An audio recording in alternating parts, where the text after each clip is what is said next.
Hello guys.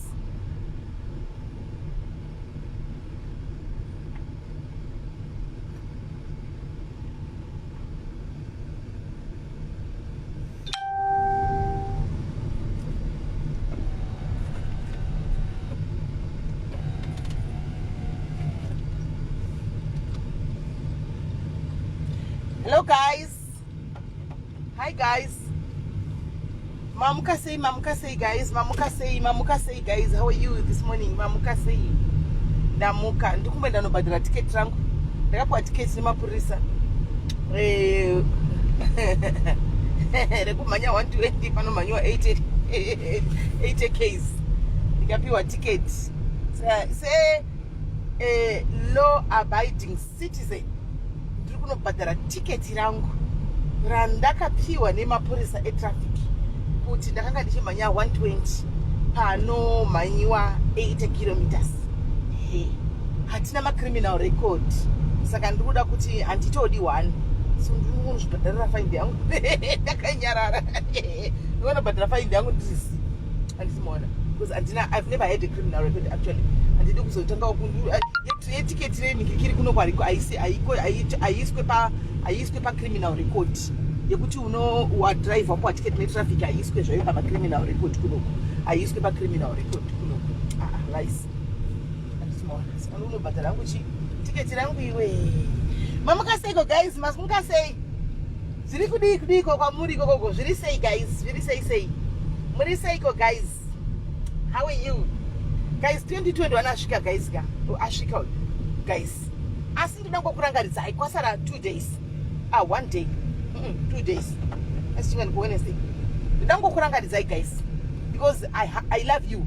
Kune vanondida ndinovadawo handitika, anokucharidza rudo unomutaridzawo rudo handiti.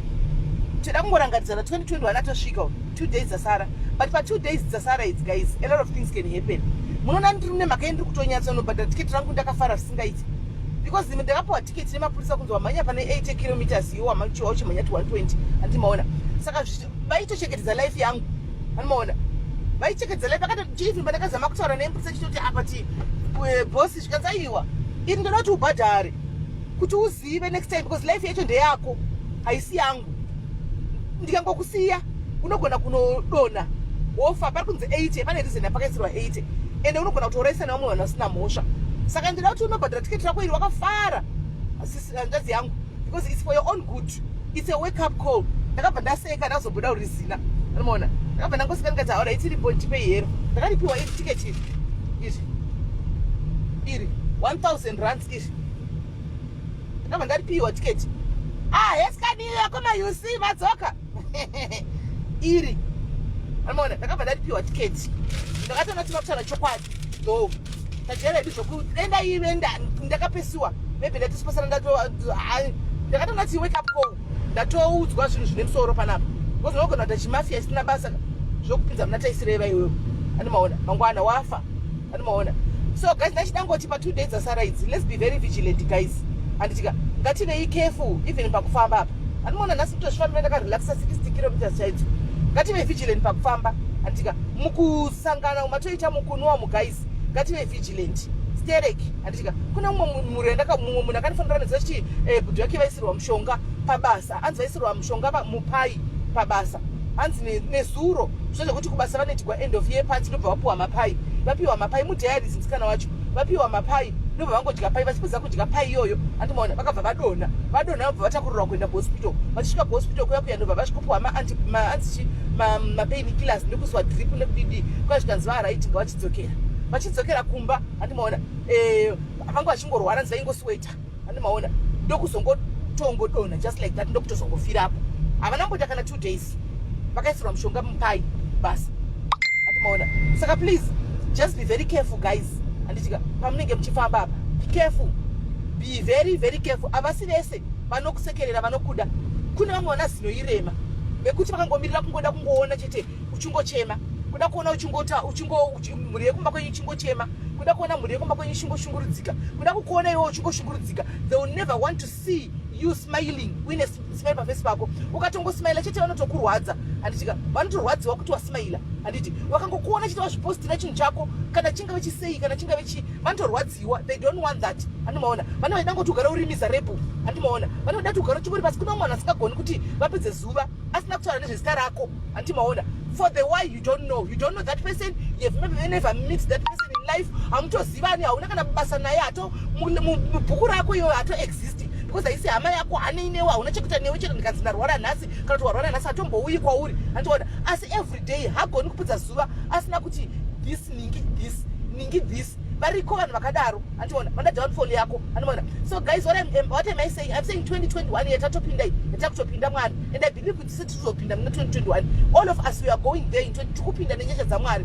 Kusha dzamwari tichatipinda muna 2021 imomo. Anti kana uchinge wapinda antika muna 21 irave gore rekuti iwe uzvitarise pachako, introspect your life. Anditika kamwe kaunuka taita muna 2020 guys, iwe ndiwe unokaziva kasiye iwe wega pachako nitoziva kuti kaunaka kandaiita. Handimaona 2020 unoyu haana kanga kasina kumira zvakanaka. Handimaona kanga asina kumira zvakanaka zvachose. Handitika it's high time guys, iwe pachako introspect wega. You don't need to be told naningi. Handitika you need to introspect on your own kuti ndiri amai vakuru. Handitika chemberi dzaita sisi vana Sis Melly tove chemberi. Handitika but zvatinenge tichifamba tichitaura, zvatinenge tichifamba tichiita, handitika chii chiri kuitika, what is the community. Nozati regai ndimbakudza one good thing about this community, inokutarisa inokuona vagokusekerera. Handitika but kana vave kuseruku vanokutsonda, vanokupedza kuti iri kana riri seri harina kana hunhu, kana riri seri yari yakatofumuka, kana riri seri yari yarinongoda kufamba richingotsvaga vanhu chingo, you know, they talk. You people we talk actually. Handimaona saka 2021 kamwe kaunuka hatisiyei. Handiti tichage zvinhu zvinotibatsira mukati meupenyu hwedu, zvinotivaka, zvinhu zvisingati benefit mukati meupenyu hwedu. Let's drop it because it doesn't benefit you. It will never put petrol in your car. It will never put bread on your table. Handimaona kune vanhu paupenyu vasingatodi kana kuona zvandatoita izvozvo kutoita live yangu daizvo. Kuna munhu arwadziwa angachiexpect kuti makuseni ndichimuka kana kuti handifaniri kuonekwa palive muzvara nhasi, haatofaniri kuita live, toda kutomutsonda, haafaniri kutoonekera. Well, here I am, nditoripo. Handiti maona amundigoni nokuti amusima kandisika, and I will never listen to what nonsense that you say. Handimaona kana kuti zita rekuti wamera chimeli pamuromo uchangochitaura kusvika wadonha mele akuziva nabasa newe hatombotikupa kwako, hatombokuoni pamwe paupenyu hwake hwese, pamwe kusvika tingofa tisina mbosangana. So iwawo ndochangove obsessed nokuti Melly mangwana Melly anenge asina chekuita newe, Melly hatonei newe, hatombokutarisi, imi guys izvo zvinotori business. Ngatotarisa mastreet kids murodhum kuti kana mastreet kids ari murodhum kana kuti zvirema zviri murodhiwo zvinotoda kubatsirwa nezvipi. Pane kusara ndichitarisana nevanhu nemuchaina wayangutarisa anti mazviona, pane kuti ndisore ndichitarisana nevanhu handina nguva yacho. Handimaona ndine nguva yekuita zvandinoda guys. Zivai kuti upenyu hwamukurarama ndehwenyu. You are living your own life. Handitika do not be determined how to live your life nemunhu. Usaudzirwe zvokuita noupenyu hwako, usaudzirwe zvokuita nezvaunoda kuita noupenyu hwako. Do what pleases you, do what is happy noupenyu hwako iwe. Handika don't live your life for the next person. Handiti usararamire the next person. Your life is your life. Ita yawada nelife yako. Handika tanete noda kuti tevanirwa malife nevanhu dzingane hama chaidzo dzinoda kuudza kuti newararama life yako wakadai. Handika ingave munhu wasingazivi chai andatokuudza kuti newararama life yako wakadai. Handika imbondisiyawo ndirarame life yangu ndiri one, zvandoda ndikoko. Handimaona yandada unotunzwa mumwe this will end in tears, this will end in tears. Whose tears? Matears angu ka let me ndeangu ini handina pokumbira hako. Siyai vanhu vararama upenyu hwavo hwanoda guys. Musasitopiwa kuti murarama upenyu zvamunoda nevanhu. Live your life to the fullest. Handimaona raramai zvamunoda. 2021 ingomeka sure kuti iwewe pachako handitika uri kuita zvinokufadza. Handitika you are peaceful. Hauna unozati usina kana pane pambo pokuti usina kana chawaita chakaipa kana kuitira munhu kana kudii. Unongoona vanhu vachingoti tekiteki newe, kungoda kungotaura nezvako, kuda kungohama chaidzo, amene kutoti kwazvima WhatsApp group zvefamily and what not. Unosheya kuti vanhu makakwana here, mukatonditira live WhatsApp group refamily, imi zvenyu mapedza maitigwana ni WhatsApp group refamily. Handitika raramai upenyu hwenyu guys. And 2021 siyai zviunhu, ende zviunhu zvimwe zvakangoora. Handitika ende learn to block china. Asi paunobloka paya guys, miraindi kudze ichokwadi, paunobloka paya siya one anozonivashisa message. Handika anotora mascreenshots uya musiye aripo one anenge achitora mascreen achivaudza success yako, achivaudza blessing yako. Utomuona munhu anoshaya hope nekutsvaga nekustoka munhu kuti ndoda kustoka munhu azofamba sei, azoita sei apa, apazo dini apazo kutoshaya hope kutadza kubikira kuvana vako kutadza kuita kubheka kumba kwako uri busy nekutsvaka kuti ningi azodai. Unomuziva here ningi wacho? Haumuzivi. Wakambosangana here naye ningi wacho? Hautombosangana naye. Munofungidzira kuti muchasangana here paupenyu? Handifungi kuti tichasangana. So why are you bothered? Why are you bothered? Chimwe chinhu chatinoitaka chokwadi paupenyu. Vamwe venyu zvinhu zvenyu hazvisi kukufambirai. Zvimwe zvinhu zvenyu hazvisi kukufambirai because of kaunhu kamunenge muchiita. Kaunhu kamunoita, katundu kamunofamba makatakura pamusoro apa. Katundu ikako, katundu kekuroya, katundu kegodo, katundu keobsession nevanhu. Handitika vasinei newe, katundu kegodo. Handiti maona, siyanai nevanhu, siyanai neupenyu hwevanhu. Munhu nemunhu ngaararame life yake akazvimirira, munhu nemunhu ngaite zvaanoda. Anomaona, you'll be shocked guys, munoshamsika. Mamwe vanhu vakuru, mazera, makuru edai. Handika ndisitatonya kufumuka kudarikisa pafea ndikunyepa. Handimoona, tisatonyanya kutorecruita vana into hatred. We are recruiting zvimazera zvidiki izvi. Handika kuti inini because I hate ningi, it's a must when you must also hate ningi. We are doing that. Isusu vanhu vakuru, isu tiri kuzviita avasi vana. Handichivaona iwe unonengana nemunhu wako. Handitika mune zvinhu zvamakaitirana. Handitika ina ndichendakaitira nemunhu iyeye, ndakaseka nemunhu iyeye, ndakutonzi wotouya munhu otonzi wangatisekera ina ningi. Handiona mubloke because ina akazotidai mubloke, hana kumira mushe. Kurikurutwa, kuita kurikurutwa, kuvenga munhu asina chakakukanganisira, kuita kurikurutwa munhu. Munoziva kuti we are now evil. Mantu yemukadzi, mantu yemunhukadzi, mukadzi. I have never seen vanhu vechirume vachiita zvatinoita isusu vakadzi. I have never. Yes, varume vanogona kusikana konzi, but vanotaurana pachirume. Vakadzi tidosaka taida kunzi takadzi vakadzi, taida kunzi vatadzi. Zvataida kuitwa. Taida kunzi vatadzi. Because unhu watinahwo, hatred yatinayo, kuda kuona mwe mukadzi ari pasi. Ndo zvatinogona izvozvo. We are the worst enemies of our own. Anditika isusu vanhukadzi. Anditi tinopondana, tigotsondorana, tigonyeyana, tigotsvagirana zvinhu, mhosva, tigotsvagirana nyaya, tigodini. Apa ndimai, mumwe ndinesi, mai mwana. Nesi cheche yakadzi dzakaenda kuchikoro, arimo mughost account, achiita unhu wakadaro, arimo ari kuhwanda.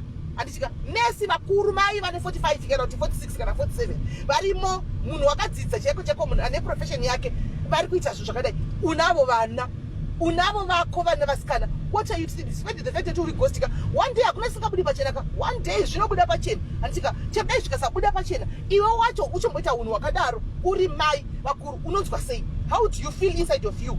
Unonzwa sei? Haunzwi mhosva. Take mangwana wamuka, wati ndimai titi navo, wafamba navo. Mangwana wamuka, ndimeli naye, wafamba naye. Imi guys, chinjai unhu, kona chiri kupinda muna 2021 neunhu wakaora udaruka, une era. You need God mudikani. Uri kuda Mwari mudikani. Tsvaga Mwari achawanikwa. Nokuti chasvika nguva yekuti chamutsvaga Mwari uyu ugomushaya. Ugoenda zvigokuomera kuenda kushumba kuti shumba. Ini zvandiremera ndidyewo. Iko kuzati ndakaguta. Mira nezvakushaya, nditoriwo nezvangu zvitondinetsa pano nhasi. Handiti maona. Saka ngatidzidzei munhu wedu wowu watinahwo waSatani. Unhu hwadhiabhorosi nyoka. Handimaona. Unhu hwadhiabhorosi nyoka. Unhu hwekuda kungokonzera confusion. Unhu hwekuda kungokonzera chii. Mukadzi mukuru, mumwe munhu mukadzi mukuru, amai. Muzati nezuro ndakazoseka. Nezuro ndakazoseka guys. Amai vakuru, munhu mukuru.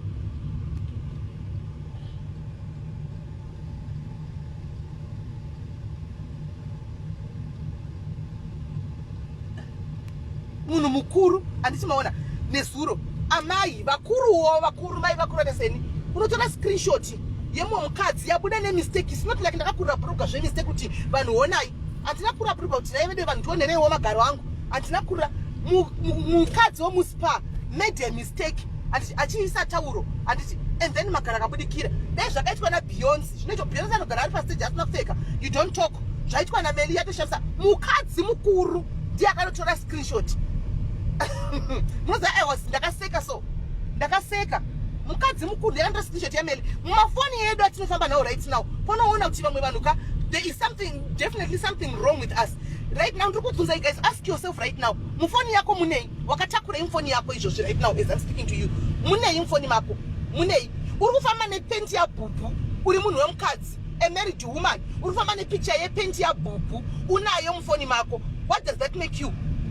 Muri mai vemba. Screenshot mune mapendi, mune mama video.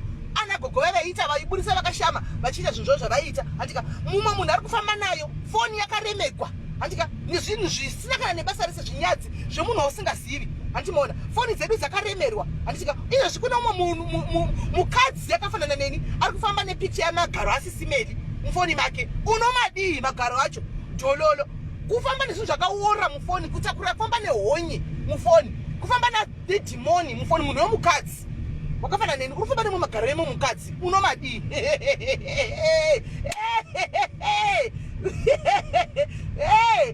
zvakaoma guys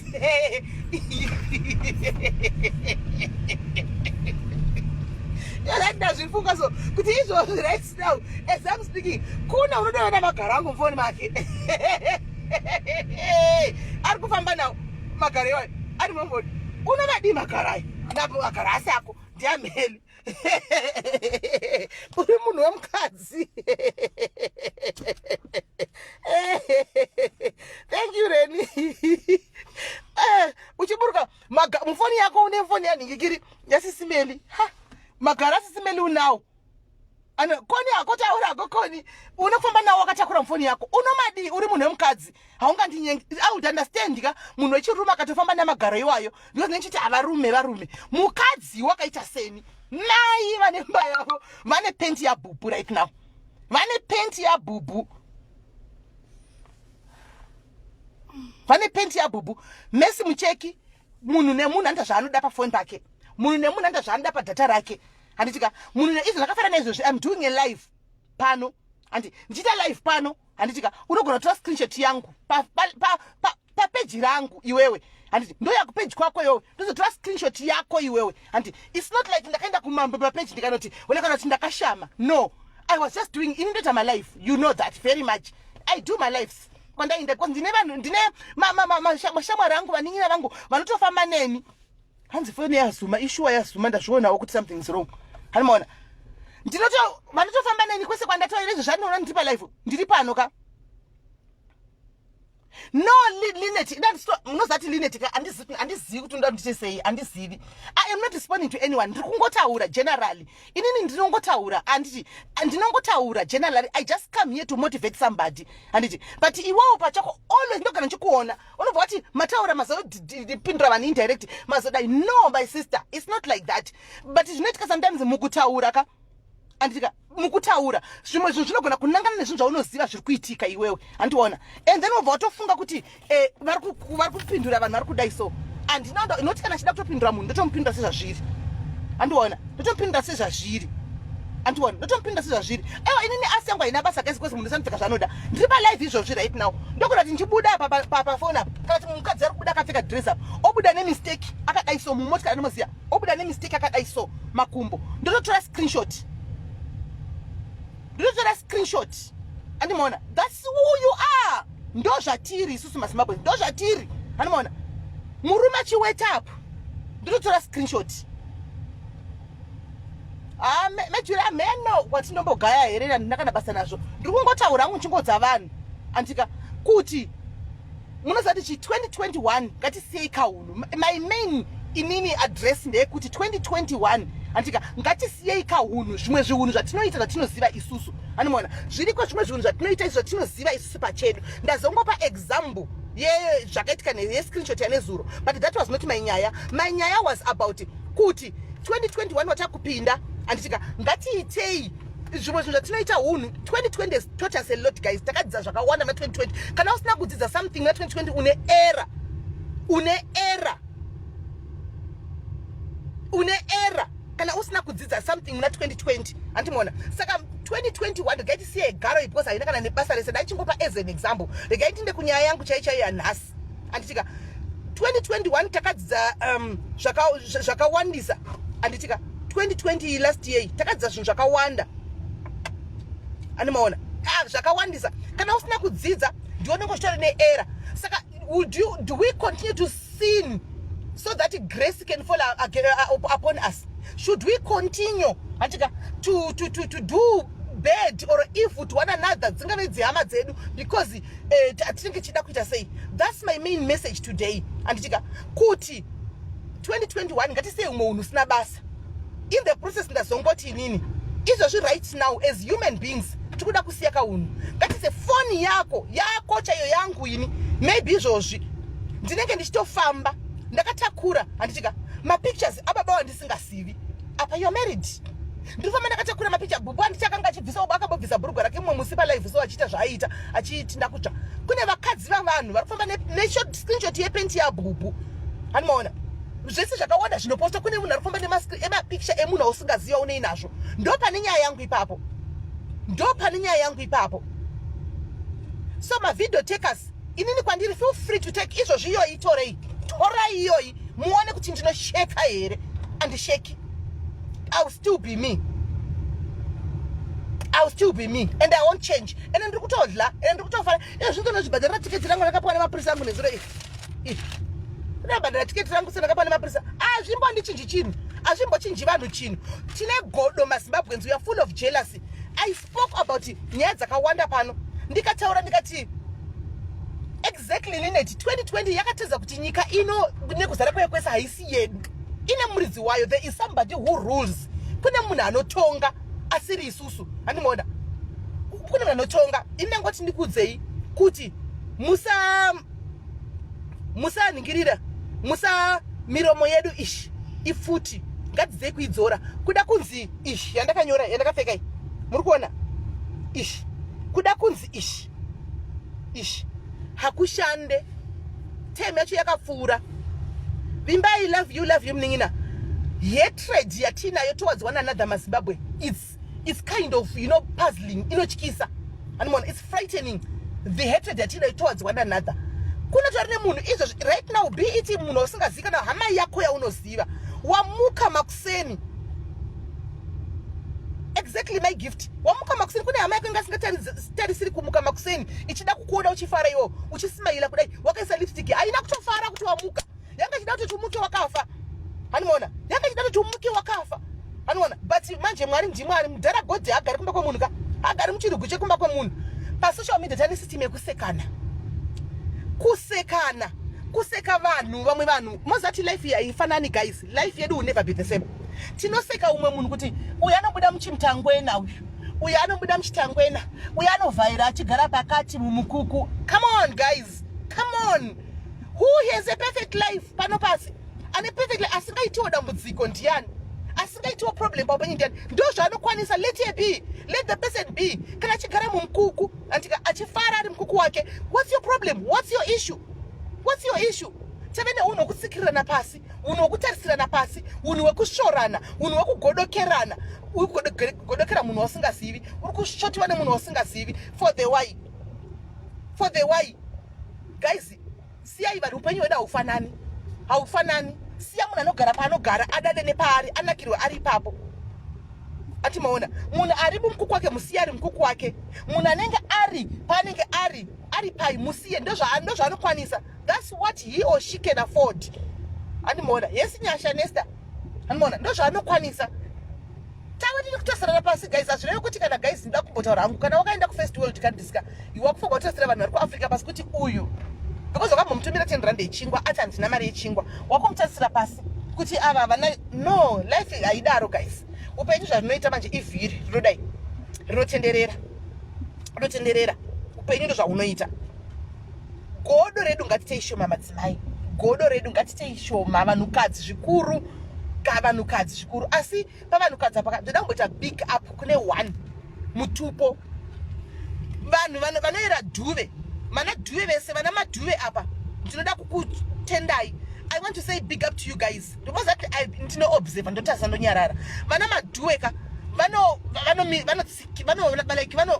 vanomira vese vanosapotana. Izvo zvitero mukaenda kupeji ramaiti chaiko chaiko anditimaona vazhinji vanenge varimo imajenjenji vanosapota handika vanotsiura kana panenge akanganisawo vagomusapota futi imanjenjenje. Andisati ndamboona manjenjenje kazhinji kayo vachiita zvekutuka zvozvo vachiwisana pasi. Of course variko but vanhu vakadaro andika dhuve inosapotana. Handidi kunyepera, dhuve inosapotana. Unotoona chero kufashion police chako dhuve kana kuya vanouya vose kuungana vana madhuve vanosapotana. Ndoda kuti vana madhuve rambai makadaro tidzisewo rudo, tidziseiwo isu vana mamoyo rudo, tidziseiwo vaisu vana shumba rudo, tidziseiwo isu vana soko rudo, tidzidziseiwo isusu vakasiyana-siyana rudo rwamunaro nokuti chokwadi vana madhive ndaona pakawanda munomira munozotsiura munhu mumwe wenyu mave uko kuti aiwa katidaro asi munombomira munombozama tiri pakutandara pasocial media guys. We are here to entertain each other. Tiri pano pema handina kudaro ndangotaura hangu zvandinoona inini kuti vana manjenjenje vakanyanya zvandinoona inini andimaona ndo zvandataura hwangu andimaona zvevamwe vasati ndaona asi pana namajenje sofa vakamira vanomira handiti mazviona mapeji evanhu kupi kwandakaenda ini ndinomboenda mapeji kwevanhu ini siyana indadi yangu kupi ndinongoenda kunonzi kuchiiko kuma-V11 chete handina mapeji kwevanhu kwandinoenda ini handina kumapeji kwevanhu kwandinoenda ini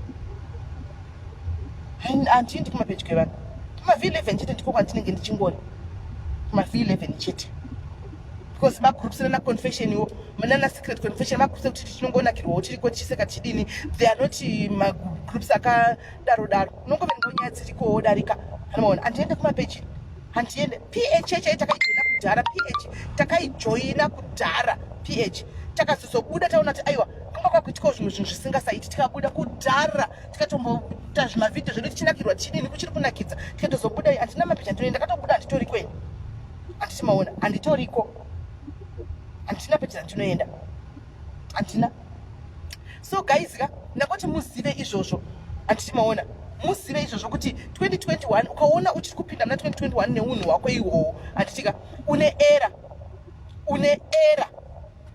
era imbogara pasi kana timbonamata ubvunze Mwari ugona chinoitika ndechekuti isi vanhukadzi we are so selfish, we are so tiri mahypocrites. Tisu number 1 kubata mabhaibheri kusadza chechi mukataza chechi chinzika dzakazara nevanhukadzi mumachechi umu tisi takazara mumachechi but tichibuda muchechi imomo zvatinoitirana tisu number 1 kunyora mavhesi tisu number 1 kutaura nezvaMwari nezverudo rwaMwari asi tichibuda imomo zvatinoitirana anomaona zvatinoitirana River Omega kana usingadi nezvepano River Omega Ghost you are free to go pano papeji pedu tiita zvatinoda data redu foni dzedu tiita zvatinoda we are allowed to do 24/7 tichitotaura ndo basa racho unozati River Omega I get paid kutaura ikoko ndinotobhadhagwa even neFacebook kungotumana kwana ndichitoita ikoko ndinotobhadhagwa saka iwewe zvepano kana usingapafariri Omega hazvina kuipa munin'ina inta kune aya kune vasingataurisi because tivana tinototaurisa pano tinototaurisa ndakatoya kuzonakidza family yangu yediaries ndinototamba nefamily yangu yediaries ndikada kutobaya music ndichijaivha ndikada kutodii ndinotongoita yandada handichiona because ndine family yediaries nini ende vanotoda kunakirwa neni singatoiti vanotondida kuti ndingoya pana mandingonakidzana navo saka ndiwo zvandotoita unoda ndikudze kuti Facebook wona yazondibhadhara so inotobhadhara ina damasters asi Facebook inongondibhadhara tinomba ungosiva izvozvo ukangozepapo wabatsirikana kuti ipisi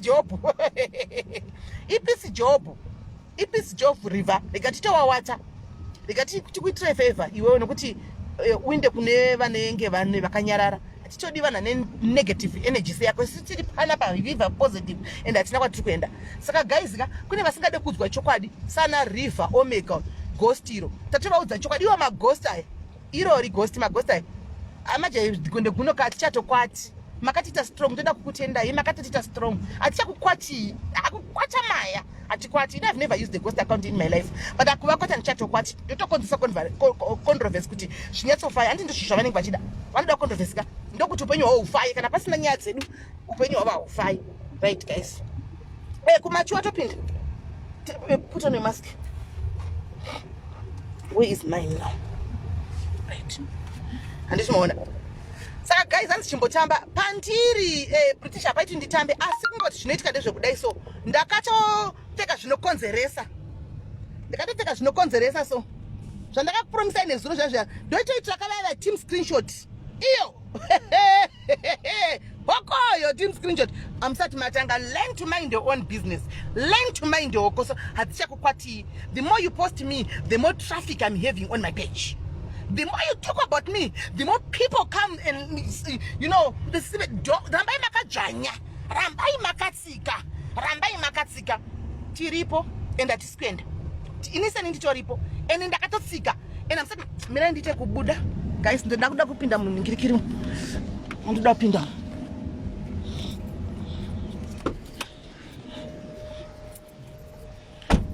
you cannot recruit people to hate munhu only vanoshandiswa nevanhu ndowanda mirai tinyatsoda you must learn to mind your own hokoso ndokuti mudzidze kana muchiri kungoda zvokuti hold you like this. Hi.